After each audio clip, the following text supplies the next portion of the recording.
السلام علیکم ورحمۃ اللہ وبرکاتہ۔ بہت سے ایسے بھائی اور بہنیں ہیں جنہیں ہمیشہ جادو سے خطرہ رہتا ہے، اور بہت سے ایسے بھائی اور بہنیں ہیں جن پر جادو ہو بھی جاتا ہے۔ تو آج آپ کی خدمت میں جادو سے متعلق 2 وظیفے پیش کیے جائیں گے۔ اگر آپ نے ابھی تک ہمارے چینل کو سبسکرائب نہیں کیا تو سبسکرائب کر لیجئے اور بیل آئیکن کو دبا دیجئے۔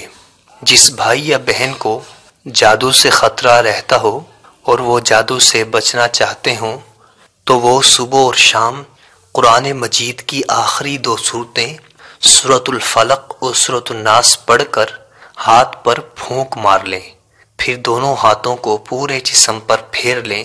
انشاءاللہ العزیز ہر قسم کے جادو سے محفوظ رہیں گے۔ اور اگر کسی بھائی یا بہن پر خدا نخواستہ جادو ہو بھی جاتا ہے تو ان کے لیے عمل یہ ہے کہ قرآن مجید کی آخری 2 صورتیں سورۃ الفلق اور سورۃ الناس اور اسی طرح یہ آیات مبارکہ ایک کاغذ پر لکھیں۔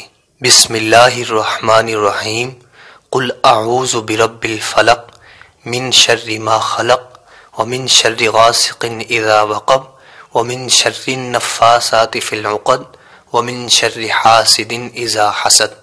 بسم اللہ الرحمن الرحیم، قل اعوذ برب الناس ملک الناس الہ الناس من شر الوسواس الخناس الذی یوسوس فی صدور الناس من الجنۃ والناس۔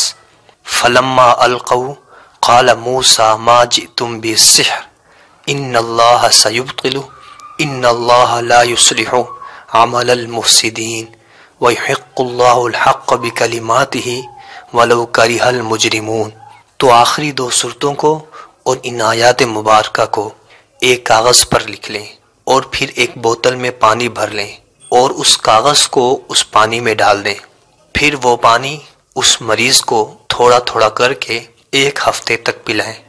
انشاءاللہ العزیز جادو ٹوٹ جائے گا اور وہ مریض بالکل تندرست ہو جائے گا۔ اللہ تعالی ہم سب کو تمام جادو، ٹونے اور ہر قسم کے فتنے سے محفوظ رکھے۔ آمین ثم آمین۔